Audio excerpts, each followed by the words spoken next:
Good morning to all of you. Last lecture में हमने start किया था हमारा टॉपिक आयनाइजेशन एंथैल्पी का। उसी टॉपिक को आज आप कंटिन्यू कर रहे हैं।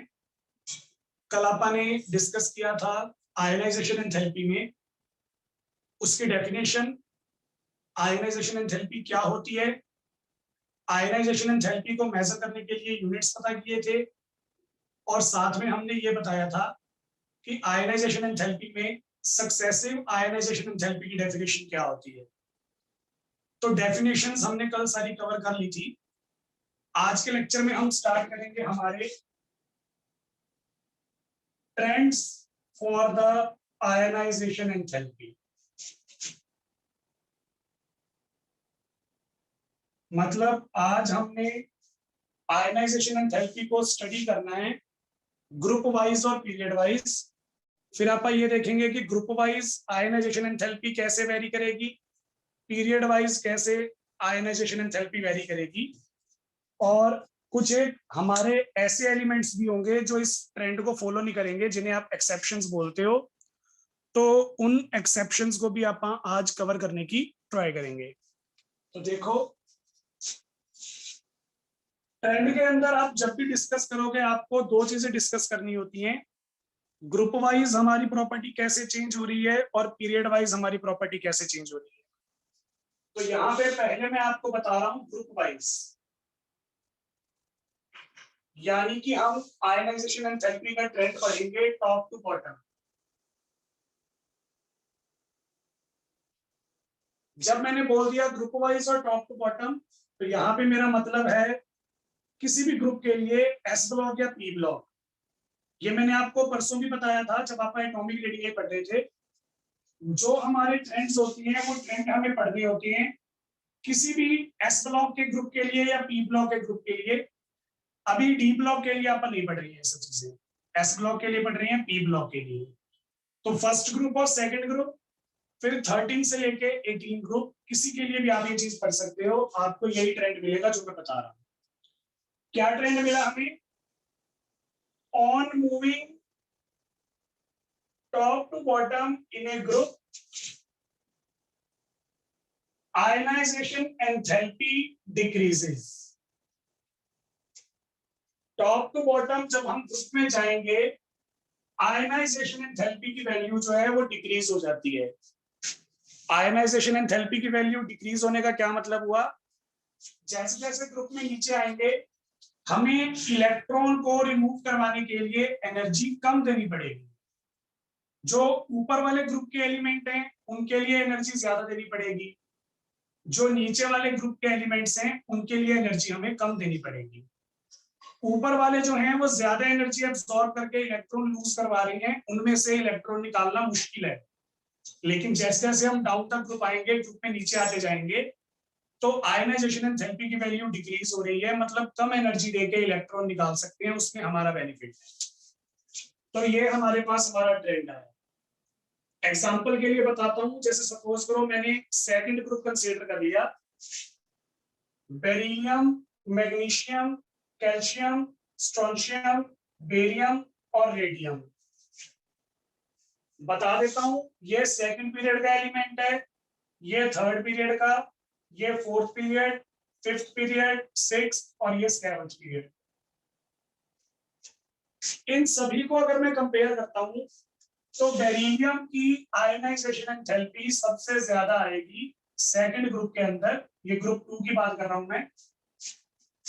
जैसे जैसे मैं नीचे आऊंगा, बेरिलियम से मैग्नीशियम, मैग्नीशियम से कैल्शियम, स्ट्रोंशियम, आयनाइजेशन एंथैल्पी की वैल्यू डिक्रीज होती जाएगी।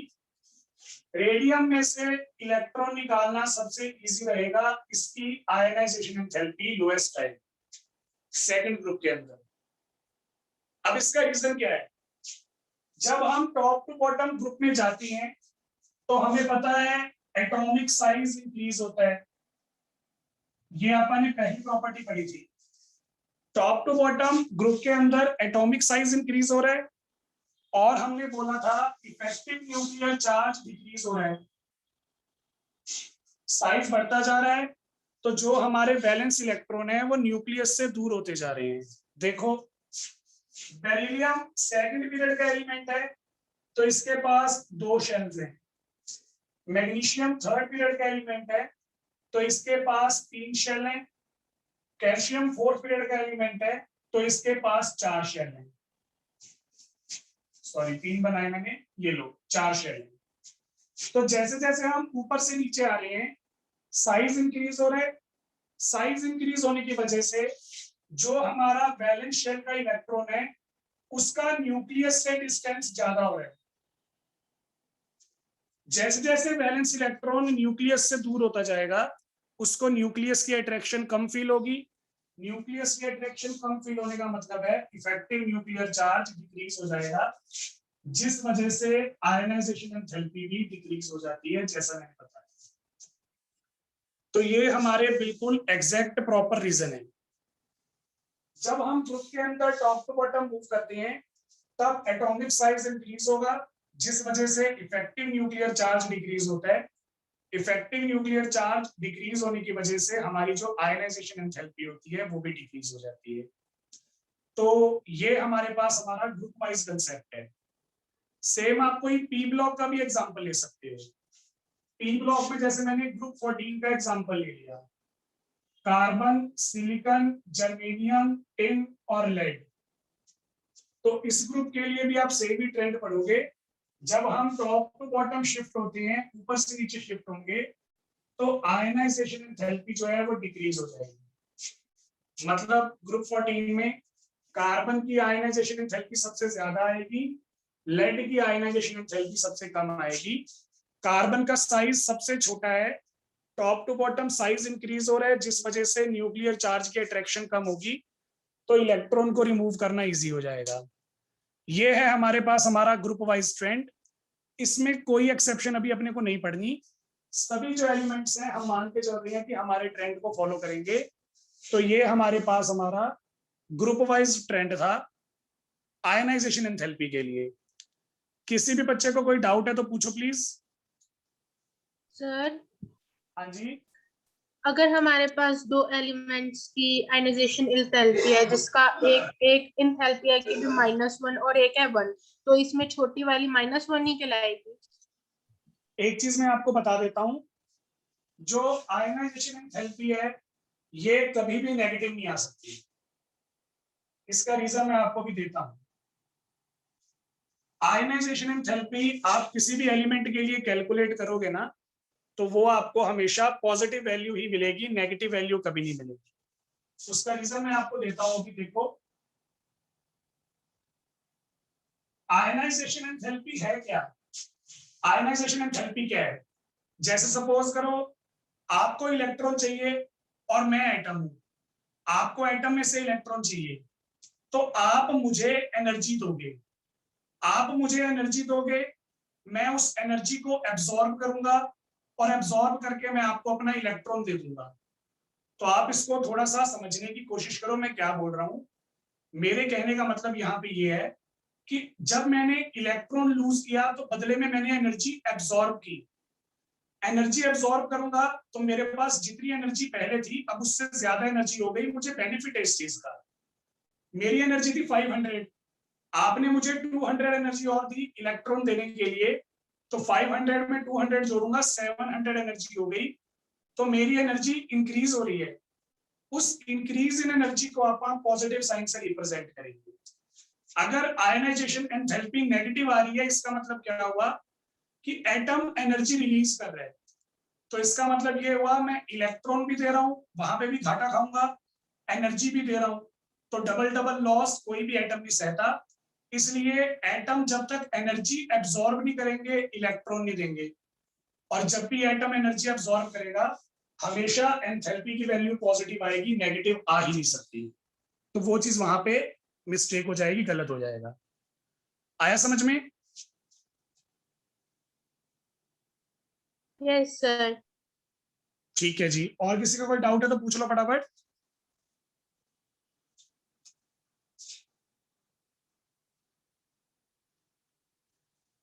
चलिए, तो ये बच्चे मैंने आपको आयनाइजेशन एंथैल्पी का ग्रुप वाइज ट्रेंड बताया।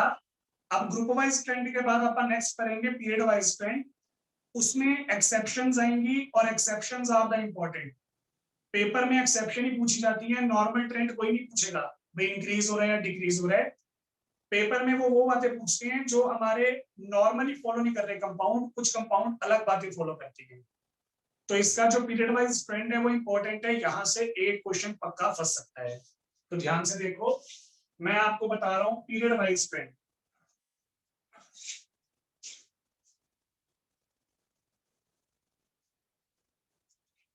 तो यहाँ पे एक बार मैं समझाने के लिए लिख रहा हूं सेकंड पीरियड। सेकंड पीरियड है हमारा lithium, beryllium, boron, carbon, nitrogen, oxygen, fluorine और फिर नियॉन। एटॉमिक नंबर 3 से लेके 10 तक कॉन्टिन्यूअस। मैं आपको यहाँ पे बता रहा हूँ पीरियड वाइज ट्रेंड, और जब भी हम पीरियड वाइज ट्रेंड पढ़ते हैं मेरा मतलब है वहां पे लेफ्ट टू राइट का ट्रेंड। तो लेफ्ट टू राइट हमने क्या देखा, देखो एक चीज मैंने आपको पहले ही बता दी थी, अगर हमारी कोई चीज लेफ्ट टू राइट इंक्रीज होगी तो वो ग्रुप में डिक्रीज होगी। अब हमने आयनाइजेशन एंथैल्पी में क्या पढ़ा, top to bottom ionisation enthalpy decrease हो रही है। तो जो भी हमें ग्रुप में ट्रेंड मिला उससे जस्ट अपोजिट हमें पीरियड में ट्रेंड मिलेगा, यानी कि on moving left to right in a period ionisation enthalpy increases. Period के अंदर जब हम लेफ्ट टू राइट मूव करेंगे आयनाइजेशन एंथैल्पी इंक्रीज हो जाएगी। मतलब पीरियड के अंदर लेफ्ट टू राइट मूव करने पे जो राइट में एलिमेंट्स हैं वहां से इलेक्ट्रॉन निकालने के लिए एनर्जी हमें सबसे ज्यादा देनी पड़ेगी। तो देखो ऐसा क्यों हुआ, जब हम पीरियड के अंदर लेफ्ट टू राइट मूव करते हैं तो एटॉमिक साइज जो है वो डिक्रीज होता है, एटॉमिक साइज छोटा हो जाता है, जिस वजह से इफेक्टिव न्यूक्लियर चार्ज इंक्रीज हो जाता है।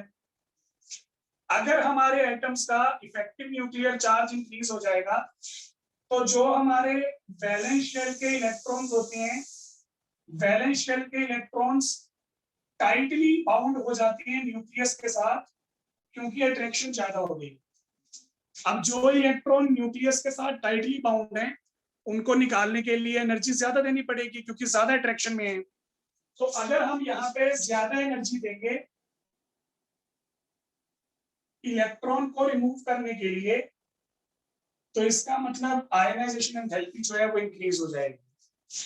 तो हमारा सिंपल सा फैक्टर क्या आया, जब हम पीरियड के अंदर लेफ्ट टू राइट मूव करेंगे साइज छोटा होगा, इफेक्टिव न्यूक्लियर चार्ज उससे ज्यादा हो जाएगा, वैलेंस शेल के इलेक्ट्रॉन टाइटली हेल्ड हो जाएंगे बाय द न्यूक्लियस, इसलिए ज्यादा एनर्जी देनी पड़ेगी इलेक्ट्रॉन रिमूव करने के लिए, आयनाइजेशन एंथैल्पी ज्यादा हो जाएगी। तो अगर मैं यही वाला ट्रेंड फॉलो करूं, लिथियम से छोटा साइज होता है बेरिलियम का, तो बेरिलियम की आयनाइजेशन एंथैल्पी ज्यादा आएगी, बेरिलियम से ज्यादा आएगी बोरोन की, बोरोन से ज्यादा carbon, nitrogen, oxygen, fluorine and neon. तो ये हमारे पास हमारा सेकंड पीरियड का ट्रेंड आ जाएगा। नियॉन में से इलेक्ट्रॉन निकालने के लिए एनर्जी सबसे ज्यादा देनी पड़ेगी और लिथियम जो है उसमें से इलेक्ट्रॉन निकालने के लिए एनर्जी सबसे कम देनी पड़ेगी, अगर मैं पीरियड वाइज ट्रेंड फॉलो कर रहा हूं। अब ये हमारा किस पे आएगा नेगेटिव चार्ज सर, मतलब पिछले बार सर पॉजिटिव चार्ज था। तो बच्चे अभी भी आप वही पढ़ रहे हैं, अभी भी आप इलेक्ट्रॉन लूज करवाने की बात कर रहे हैं, तो अभी भी पॉजिटिव चार्ज ही आएगा। यस। नेगेटिव चार्ज के लिए आप अलग से प्रॉपर्टी पढ़ेंगे, इलेक्ट्रॉन गेन एंथैल्पी। अभी तो आप आयनाइजेशन पढ़ रहे हैं, इसमें इलेक्ट्रॉन रिमूव ही होगा, हमेशा अपने एटम पे पॉजिटिव चार्ज ही आएगा, कैटायन की बात करेंगे हमेशा, ठीक है। Yes sir. चलो अब देखो ये वाला ट्रेंड हमारे पास आना चाहिए क्योंकि left to right size decrease हो रहा है, साइज डिक्रीज होने की वजह से इफेक्टिव न्यूक्लियर चार्ज इंक्रीज हो रहा है। तो हमने यही ट्रेंड एक्सपेक्टेड था, हमें लगा कि यही ट्रेंड आएगा, लेकिन इस ट्रेंड के अंदर दो हमें एक्सेप्शंस मिली, मतलब दो एग्जांपल हमें ऐसे मिलेंगे जहां पे हमारा ट्रेंड फॉलो नहीं हो रहा। जो रिजल्ट हमने एक्सपेक्ट किया था उससे उल्टा रिजल्ट आ रहा है। जो एक्सपेक्टेड रिजल्ट था वो आपके सामने है। मुझे लगा था ये ट्रेंड आएगा पर इसमें दो एक्सेप्शंस हैं। पहली एक्सेप्शन तो ये वाली है, बोरोन की आयनाइजेशन एंथैल्पी ज्यादा आनी चाहिए थी लेकिन कम आएगी, एरो चेंज हो गया। सेकंड एक्सेप्शन है हमारी यहाँ पे, ऑक्सीजन की ज्यादा आनी चाहिए थी, नाइट्रोजन की कम। तो ये हमारे पास हमारा यहाँ पे दूसरा एक्सेप्शन हो गया। तो ये दो ट्रेंड हमें मिले। मैं आपको एक बार साइड में लिख के दिखा देता हूं। हमने एक्सपेक्ट तो ये किया था कि बोरोन की वैल्यू ज्यादा होगी बेरिलियम से, लेकिन हमें एक्चुअल में क्या रिजल्ट मिला, बेरिलियम की वैल्यू ज्यादा होती है बोरोन से। तो that is the first exception. फिर सेकेंडली मैंने एक्सपेक्ट किया था ऑक्सीजन की आयनाइजेशन एंथैल्पी नाइट्रोजन से ज्यादा होनी चाहिए, साइज छोटा है, लेकिन एक्चुअली हमें क्या मिला, नाइट्रोजन की आयनाइजेशन एंथैल्पी ऑक्सीजन से ज्यादा मिली। तो कई बार जब आप पीरियोडिक प्रॉपर्टीज पढ़ रहे होते हैं, हमें पीरियोडिक प्रॉपर्टीज में कुछ ऐसे रिजल्ट मिल जाते हैं जो हमने एक्सपेक्ट ही नहीं किए, जो हमने सोचे ही नहीं थे। ऐसे रिजल्ट्स को हम क्या बोलते हैं, एक्सेप्शन बोलते हैं। अब इन एक्सेप्शंस को समझाने के लिए कुछ एक्स्ट्रा रीजन होंगे। नॉर्मल ट्रेंड को बताने के लिए तो एक ही रीजन था, that is effective nuclear charge. Effective nuclear charge से मैं आपको नॉर्मल ट्रेंड समझा पा रहा था, लेकिन जो ये एक्सेप्शन है वो नॉर्मल ट्रेंड को फॉलो नहीं कर रही, वो इफेक्टिव न्यूक्लियर चार्ज कंसेप्ट को फॉलो नहीं कर रही। तो हमें यहाँ पे हमारे कुछ एक्स्ट्रा फैक्टर जो है वो बताने पड़ेंगे, ताकि हम यहाँ पे हमारे जो एक्सेप्शंस हैं उनको एक्सप्लेन कर सकें। तो यहाँ पे दो एक्सेप्शंस हैं, दो एक्सेप्शंस के लिए दो अलग अलग एक्सप्लेनेशंस हैं, प्लीज ध्यान से सुनना, काम आएंगी। जब आपने पीरियोडिक प्रॉपर्टीज को पढ़ना स्टार्ट किया था तब मैंने आपको कुछ एक फैक्टर बताए थे। कौन कौन से फैक्टर बताए थे? एक तो मैंने बताया था आपको इफेक्टिव न्यूक्लियर चार्ज, तो देखो कितना यूज हो रहा है। फिर मैंने आपको बताया था स्क्रीनिंग इफेक्ट, या जिसे हम शेडिंग इफेक्ट भी बोल देते हैं। फिर मैंने आपको बताया था पेनिट्रेशन इफेक्ट, और फिर फाइनली मैंने आपको बताया था इलेक्ट्रॉनिक कॉन्फ़िगरेशन। इसके लिए मैंने ये बोला था जब यूज होगी तभी बताऊंगा। तो ये चार एक्सप्लेनेशन होती हैं जब भी हमारे एलिमेंट कोई एक्सेप्शन शो करेंगे, उस एक्सेप्शन का रीजन इन चारों में से कोई एक आएगा। अब ये तो नहीं आ सकता क्योंकि ये एक्सेप्शन एक्सप्लेन नहीं कर रहा, ये तो नॉर्मल ट्रेंड एक्सप्लेन कर रहा है। जो आयनाइजेशन एंथैल्पी का नॉर्मल ट्रेंड है उसके लिए आप इसको यूज कर रहे हैं, तो ये तो आएगा नहीं। इन तीनों में से कोई एक्सप्लेनेशन है जो ये एक्सेप्शंस एक्सप्लेन करेंगी। एक बार मैं आपको रिवाइज करवा देता हूं, फिर मैं एक्सेप्शंस पे आता हूं।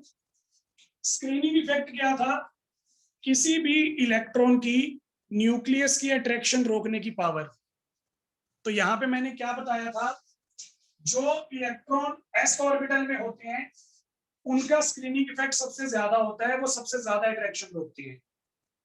s वाले ज्यादा अट्रैक्शन रोकेंगे, उसके बाद p वाले, उसके बाद d वाले, उसके बाद f वाले। s वाले इलेक्ट्रॉन सबसे ज्यादा स्क्रीनिंग इफेक्ट शो करते हैं, सबसे ज्यादा अट्रैक्शन रोकते हैं, followed by p, d and f। Same मैंने बताया था पेनिट्रेशन इफेक्ट का। पेनिट्रेशन इफेक्ट में मैंने ये बताया था कौन सा ऑर्बिटल जो है वो न्यूक्लियस के क्लोजर है। तो इसके लिए मैंने आपको क्या चीज बताई थी, जिसका शील्डिंग इफेक्ट या स्क्रीनिंग इफेक्ट ज्यादा होता है वो न्यूक्लियस के पास है। s ऑर्बिटल का शील्डिंग इफेक्ट सबसे ज्यादा, तो s ऑर्बिटल न्यूक्लियस के सबसे पास होगा, फॉलोड बाय p, d और f। f ऑर्बिटल जो होता है वो न्यूक्लियस से सबसे दूर है। फिर हमारे पास था हमारा इलेक्ट्रॉनिक कॉन्फ़िगरेशन। ये देखो मैं आपको बताता हूं, चार ऑर्बिटल है हमारे पास, s orbital, p orbital, d orbital, f orbital. s के अंदर दो इलेक्ट्रॉन आप भर सकते हो, s के अंदर एक इलेक्ट्रॉन भी आ सकता है, s के अंदर दो इलेक्ट्रॉन भी आ सकते हैं। p में हमारे पास टोटल 6 इलेक्ट्रॉन आते हैं, तो p1, p2, p3, p4, p5, p6। फिर हमारे पास हमारा d ऑर्बिटल, उसमें हमारे पास 10 इलेक्ट्रॉन आते हैं, तो d1 d2 d3 d4 d5 d6 d7 d8 d9 d10। Similarly f orbital में 14 पॉसिबिलिटीज हैं, मैं एक बार लिख नहीं रहा पर ध्यान से देखो। हमारे पास अलग अलग ऑर्बिटल्स हैं, अलग अलग ऑर्बिटल्स की अलग अलग इलेक्ट्रॉनिक कॉन्फ़िगरेशन आ सकती है। अब इनमें से इलेक्ट्रॉनिक कॉन्फ़िगरेशन तो कोई भी आ सकती है, लेकिन हमारे पास हमारी कुछ इलेक्ट्रॉनिक कॉन्फ़िगरेशंस ऐसी होती हैं जो कि एक्स्ट्रा स्टेबल होती हैं बाकी सबसे। वो कौन सी है? देखो, जितनी भी इलेक्ट्रॉनिक कॉन्फ़िगरेशन पॉसिबल है उनमें से 2 टाइप की इलेक्ट्रॉनिक कॉन्फ़िगरेशंस एक्स्ट्रा स्टेबल होती हैं। कौन कौन से 2 टाइप की याद रखना, एक तो हाफ फील्ड कॉन्फ़िगरेशन और दूसरी फुली फील्ड कॉन्फ़िगरेशन। ऐसी कॉन्फ़िगरेशंस जिसमें आपने ऑर्बिटल को आधा भर दिया, जैसे एस के अंदर 2 इलेक्ट्रॉन आ सकते हैं तो आधे में कितने आएंगे? 1 इलेक्ट्रॉन आएगा। पी के अंदर 6 इलेक्ट्रॉन आ सकते हैं तो इसमें हाफ फील्ड क्या होगा? P3। डी के अंदर 10 इलेक्ट्रॉन आ सकते हैं, हाफ फील्ड कौन सा होगा? D5। और एफ के अंदर 14 इलेक्ट्रॉन्स आ सकते हैं तो हाफ फील्ड कौन सा होगा? F7। तो ये जितनी भी कॉन्फ़िगरेशंस हमारी पॉसिबल थी, इसमें से ये वाली जो कॉन्फ़िगरेशंस होती हैं ये थोड़ी एक्स्ट्रा स्टेबल होती हैं, थोड़ी सी एक्स्ट्रा अच्छी होती हैं हमारे एटम के लिए। एटम इन कॉन्फ़िगरेशंस को प्रेफर करता है ज्यादा as compare to other configurations. फिर जैसे हमारी हाफ फील्ड कॉन्फ़िगरेशन स्टेबल होती है, वैसे ही फुली फील्ड। जब आप ऑर्बिटल को पूरा फिल कर देंगे तो हमारा एटम खुश हो जाएगा, स्टेबल हो जाएगा। एस को पूरा भरने का मतलब है एस के अंदर 2 इलेक्ट्रॉन आ गए।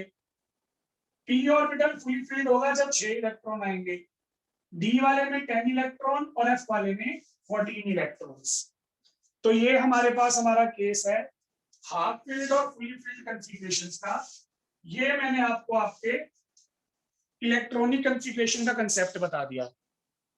तो यहां तक किसी बच्चे को कोई दिक्कत है तो बोलो, फिर मैं एक्सेप्शंस एक्सप्लेन करता हूं। ठीक है, ये बच्चे 3 चीजें याद रखना, इस पूरे चैप्टर में जितनी भी एक्सेप्शंस हैं इन 3 चीजों से एक्सप्लेन करेंगे। इसके अलावा कोई फोर्थ एक्स्ट्रा रीजन नहीं आएगा, मैं आपको गारंटी देता हूं। तो ये 3 चीजें आपको पता होनी चाहिए। कोई भी डाउट है तो पूछ लो, फिर आगे चलते हैं।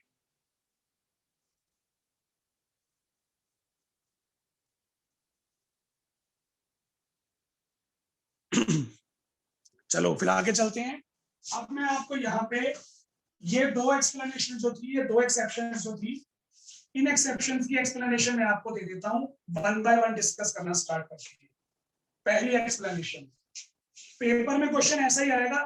पेपर में ये नहीं आएगा कि आयनाइजेशन एंथैल्पी एक्सप्लेन कर दो 3 मार्क्स में, ऐसा कभी नहीं आएगा। पेपर में कंसेप्चुअल क्वेश्चन आते हैं, कंसेप्चुअल में भी एक्सेप्शन पूछी जाती हैं, क्योंकि नॉर्मल ट्रेंड तो कोई भी बता देगा। आपको वो बातें ध्यान में रखती हैं जो नॉर्मल से हटती हैं, यानी कि एक्सेप्शंस। तो इस चैप्टर में से 90% हमेशा एक्सेप्शंस ही आएंगी, याद रखना। तो अब यहाँ पे देखो, फर्स्ट एक्सेप्शन मैं एक्सप्लेन कर रहा हूं। Why ionization enthalpy of beryllium is higher than boron? Notes में अगर आप चेक करोगे ना बच्चे, तो नोट्स में मैंने ये जो एक्सेप्शंस हैं ये क्वेश्चन वाइज लिखी हुई हैं, ताकि आपको पता चल जाए कैसा क्वेश्चन आता है और आपको उसका कैसा आंसर लिख के आना है। तो नोट्स में से जरूर पढ़ना, आपको बहुत ज्यादा हेल्प मिलेगी। मुझे एक्सप्लेनेशन देनी है। एक्सप्लेनेशन देने से पहले मैं बेरिलियम और बोरोन दोनों की इलेक्ट्रॉनिक कॉन्फ़िगरेशन लिख रहा हूं। बेरिलियम की इलेक्ट्रॉनिक कॉन्फ़िगरेशन है एटॉमिक नंबर 4 के साथ 1s2 2s2, और boron atomic number 5 electronic configuration है 1s2 2s2 2p1। सबसे पहले ये देखो दोनों का वैलेंस शेल कौन सा है। बेरिलियम का वैलेंस शेल है सेकंड, बोरोन का भी वैलेंस शेल है सेकंड। बेरिलियम के पास भी 2 शेल हैं, बोरोन के पास भी 2 शेल हैं, मतलब दोनों का वैलेंस शेल जो है वो सेम है। दोनों का वैलेंस शेल जो है वो सेम है, शेल तो सेम है। अब ऑर्बिटल चेक करो, कौन सा ऑर्बिटल? Valence orbital. बेरिलियम के केस में हमें s ऑर्बिटल से इलेक्ट्रॉन निकालना है, बोरोन के केस में हमें p ऑर्बिटल में से इलेक्ट्रॉन निकालना है। मतलब दोनों का वैलेंस शेल तो सेम है, लेकिन दोनों के वैलेंस ऑर्बिटल जो है वो डिफरेंट आ रहे हैं। तो अगर हमारे वैलेंस ऑर्बिटल डिफरेंट हैं तो यहां पे हम एक्सप्लेनेशन देंगे on the basis of penetration effect. अब पेनिट्रेशन इफेक्ट के अकॉर्डिंग कैसे एक्सप्लेन करूंगा एक बार देखो। मैंने यहाँ पे ये बोला, जो हमारे बेरिलियम और बोरोन है दोनों का वैलेंस शेल तो सेम है, लेकिन वैलेंस ऑर्बिटल अलग अलग है। अगर मैं बेरिलियम में से इलेक्ट्रॉन निकालूंगा तो वो निकलेगा s ऑर्बिटल में से, और अगर बोरोन में से इलेक्ट्रॉन निकालूंगा तो वो निकलेगा p ऑर्बिटल में से। अब पेनिट्रेशन इफेक्ट मैंने आपको क्या बताया था, कौन सा ऑर्बिटल न्यूक्लियस के ज्यादा क्लोजर है। अभी अभी ऑर्डर बताया था, क्या ऑर्डर बताया था? s ऑर्बिटल न्यूक्लियस के सबसे पास है, फॉलोड बाय p, d और f। तो हमने यहाँ पे इन दोनों को कंपेयर करना है, क्योंकि एक का इलेक्ट्रॉन s में है, एक का p में है। तो s और p में से पेनिट्रेशन इफेक्ट ज्यादा किसका है? s ऑर्बिटल का। s ऑर्बिटल का पेनिट्रेशन इफेक्ट ज्यादा है, मतलब s ऑर्बिटल न्यूक्लियस के पास रहेगा। जो न्यूक्लियस के पास रहेगा उसके इलेक्ट्रॉन को ज्यादा अट्रैक्शन मिलेगी, वो टाइटली हेल्ड हो जाएगा, निकालने के लिए एनर्जी ज्यादा देनी पड़ेगी। तो यहाँ पे आपने क्या देखा, जो हमारा बेरिलियम है, बेरिलियम का वैलेंस ऑर्बिटल है s ऑर्बिटल, उस वजह से उसका पेनिट्रेशन इफेक्ट ज्यादा है, वो न्यूक्लियस के पास है। बेरिलियम का जो s ऑर्बिटल है वो न्यूक्लियस के पास है, उसको ज्यादा अट्रैक्शन मिलती है, निकालने के लिए एनर्जी ज्यादा देनी पड़ेगी। लेकिन अगर आप बेरिलियम का केस देखते हो, बेरिलियम का जो इलेक्ट्रॉन है वो p ऑर्बिटल में है। p ऑर्बिटल का जो पेनिट्रेशन इफेक्ट है वो s ऑर्बिटल से पुअर है, यानी कि p ऑर्बिटल न्यूक्लियस से दूर है। p ऑर्बिटल अगर न्यूक्लियस से थोड़ा सा दूर है तो वहां से इलेक्ट्रॉन निकालना इजी हो जाएगा, क्योंकि अट्रैक्शन कम है। दैट्स व्हाई यहाँ पे एनर्जी कम देनी पड़ेगी, यहाँ पे एनर्जी ज्यादा देनी पड़ेगी। तो यही चीज मैं आपको प्रॉपर वर्डिंग में बता रहा हूँ। प्रॉपर वर्डिंग में आपको क्या लिखना है, आप लिखोगे in case of beryllium electron is removed from 2s subshell which is more penetrating than 2p subshell of boron। Beryllium के केस में इलेक्ट्रॉन जो है वो निकलेगा 2s में से, जिसका पेनिट्रेशन इफेक्ट ज्यादा होता है as compare to 2p। 2s का पेनिट्रेशन इफेक्ट ज्यादा है, 2p का कम। इसका मतलब यहां से इलेक्ट्रॉन निकालने के लिए एनर्जी ज्यादा देनी पड़ेगी। Therefore, large amount of energy is required to remove electron from s subshell। और अगर s में से इलेक्ट्रॉन निकालने के लिए एनर्जी ज्यादा देनी पड़ेगी, तो बेरिलियम की आयनाइजेशन एंथैल्पी जो है वो बोरोन से ज्यादा है। ये हमारे पास हमारी पहली एक्सेप्शन थी, और पहली एक्सेप्शन का एक्सप्लेनेशन मैंने आपको दे दिया। किसी भी बच्चे को कोई डाउट है तो पूछ सकता है। सर इसमें ये एक्सप्लेनेशन नहीं आती, बेरिलियम फुल्ली फिल्ड है बोरोन से। बहुत बढ़िया, ये आनी चाहिए थी, लेकिन इसके लिए मैं आपको एक चीज बता देता हूं। आप फुली फिल्ड और हाफ फिल्ड का कंपैरिजन पता कब करेंगे, जब दोनों ऑर्बिटल हमारे सेम होते हैं। यहाँ पे ये s ऑर्बिटल है, यहाँ पे ये p ऑर्बिटल है। हमें पता है p में 6 इलेक्ट्रॉन आते हैं फुली फिल्ड के लिए, s में 2 आते हैं। तो दोनों का कंपैरिजन तो हो ही नहीं पाएगा, क्योंकि दोनों ऑर्बिटल अलग अलग हैं।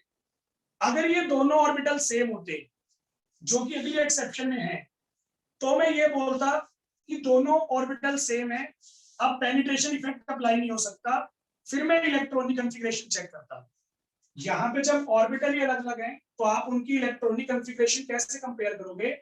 अलग अलग ऑर्बिटल्स के तो अलग अलग ही आएगी। तो हाफ फील्ड फुली फील्ड बोलना, ये एक्सप्लेनेशन यहाँ पे ठीक नहीं रहेगी। डिफरेंट ऑर्बिटल्स के लिए आप पेनिट्रेशन इफेक्ट यूज करें।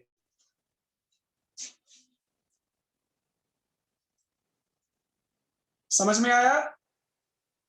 Yes sir. ठीक है जी, बहुत बढ़िया। तो ये हमारे पास हमारी पहली एक्सप्लेनेशन थी, पहली एक्सेप्शन की। अब आ जाते हैं सेकंड एक्सेप्शन पे।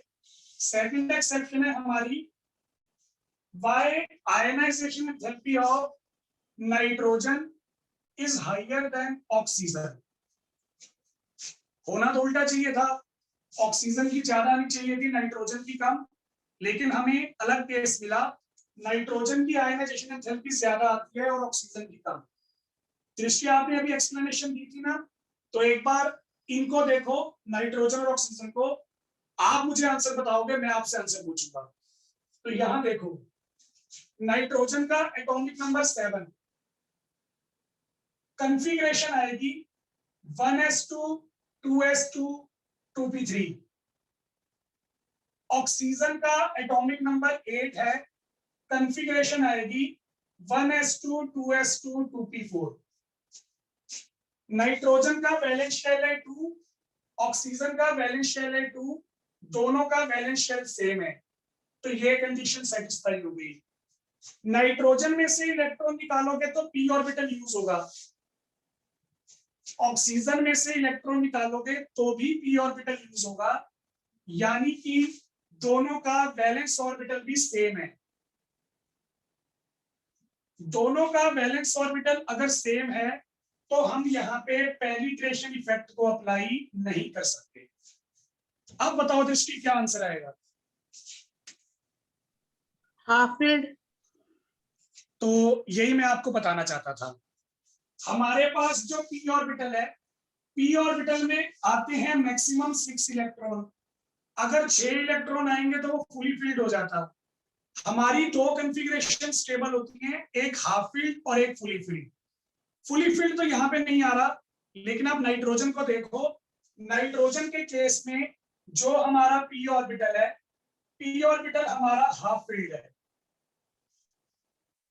जो हाफ फील्ड इलेक्ट्रॉनिक कॉन्फ़िगरेशंस होती हैं वो एक्स्ट्रा स्टेबल होती हैं। अगर ये कॉन्फ़िगरेशन हमारी स्टेबल है तो नाइट्रोजन इलेक्ट्रॉन लूज नहीं करेगा, क्योंकि नाइट्रोजन को पता है अगर नाइट्रोजन इलेक्ट्रॉन लूज करेगा तो वो p3 से p2 बन जाएगा, हाफ फील्ड स्टेबिलिटी खराब हो जाएगी, तो वो कभी भी अपनी स्टेबिलिटी खराब नहीं करना चाहता। दैट्स व्हाई वो इलेक्ट्रॉन लूज करेगा ही नहीं, हाई एनर्जी चाहिए।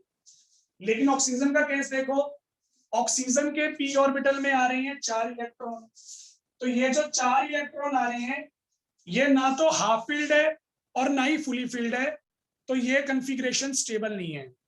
बल्कि ऑक्सीजन ये सोच रहा है कि मेरे पास 4 इलेक्ट्रॉन है, अगर मैं 1 इलेक्ट्रॉन दे दूंगा तो मेरे पास भी 3 इलेक्ट्रॉन रह जाएंगे, मैं भी हाफ फील्ड स्टेबल हो जाऊंगा।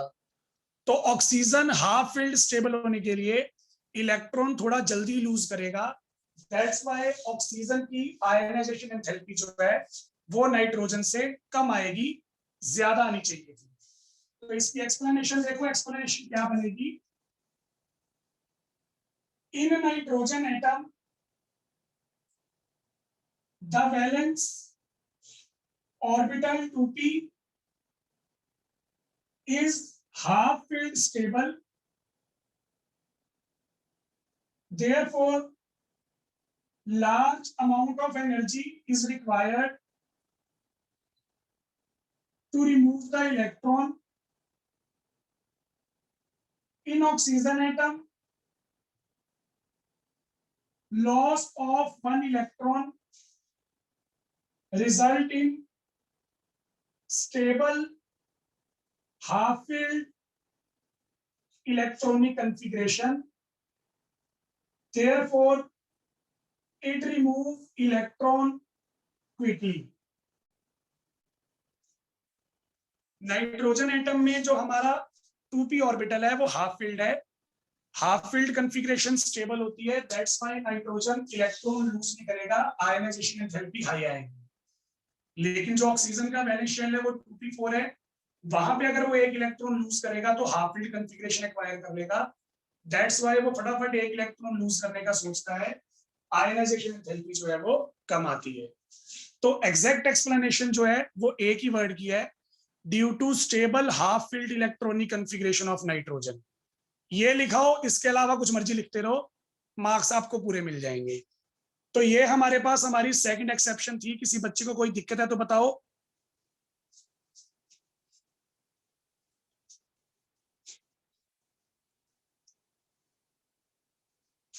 हाँ जी बच्चे, कोई डाउट है तो पूछ सकते हो। सर ग्रुप्स में भी एक्सेप्शन आती है? ग्रुप्स में बच्चे अभी के लिए कोई एक्सेप्शन नहीं है, मैं आपको पहले थोड़ा सा बता देता हूं। जब आप आगे चलेंगे केमिस्ट्री में, आपने पी ब्लॉक एलिमेंट्स का चैप्टर पढ़ना है, चैप्टर नंबर 11 है वो, उसमें आप एक आधी एक्सेप्शन पढ़ेंगे ग्रुप में। यहाँ पे हमें ग्रुप्स के लिए कोई एक्सेप्शन एक्सप्लेन नहीं करनी, पीरियड के अंदर 2 एक्सेप्शन थी, वो 2 ही बतानी है बस। सर 4 हमें एलिमेंट्स दे रखे हैं, नाइट्रोजन, ऑक्सीजन, फास्फोरस और सल्फर, इनका क्या हाँ जी, होगा आयनाइजेशन एंथैल्पी?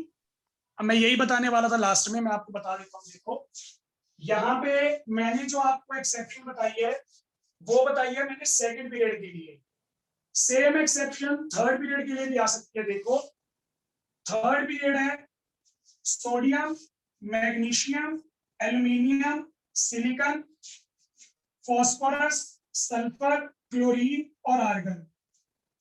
तो जहां जहां पे ऊपर एक्सेप्शन आई थी वहां पे नीचे भी मिलेगी।